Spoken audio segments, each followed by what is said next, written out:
एक दफा का जिक्र है, एक छोटे से गांव में जो खूबसूरत माउंटेन और घने जंगल के दरमियान था, वहां एक छोटा लड़का रहता था जिसका नाम आरिश था।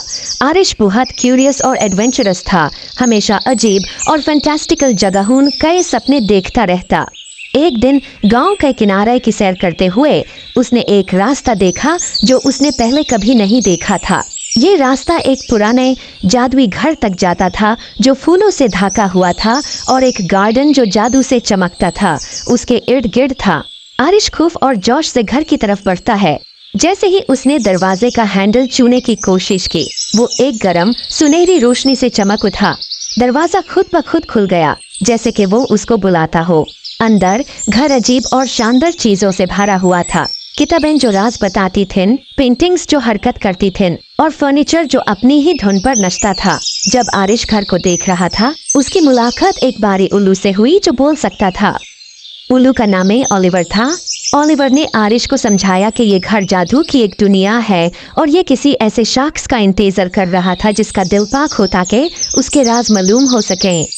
घर का अपना एक मैजिक था जो अपना जादू उन लोगों से शेयर करना चाहता था जो इसके लायक थे। ओलिवर ने आरिश को घर के अंदर घूमने में मदद की और उसे अद्भुत कमरे दिखाए। एक गार्डन जहां फूल मिलकर गाते थे, एक लाइब्रेरी जहां हर किताब एक अलग दुनिया का दरवाजा थी और एक रसोई जहां मसाले और इंग्रेडिएंट्स खुद नाच कर खाना बनाते थे। हर कमरा एक नया राज था और आरिश ये देखकर बहुत खुश होया। लेकिन घर ने आरिश के लिए एक छोटा सा इम्तिहान भी रखा था। घर के सबसे गहराई हिस्से में एक ताला लगा हुआ कमरा था जो सिर्फ वो खोल सकता था जो सच्चे दिल से जादू पे यकीन करता हो। ओलिवर ने आरिश को एक चाबी दी और कहा कि अपने दिल पर भरोसा करो। आरिश ने गहरा सांस लिया और ताला के सामने गया, चाबी डाली और घूमे। दरवाजा धीरे धीरे खुल गया और एक कमरा रोशनी से भर गया और ऐसा खूबसूरत मंजर आरिश ने कभी नहीं देखा था। एक आईना जो मुस्तकबिल दिखाता था। इसमें आरिश ने अपने आप को देखा जो बड़ा होकर अपने गांव का एक मेहरबान और अक्लमंद लीडर बन गया था जो अपने गांव में खुशहाली लाता था।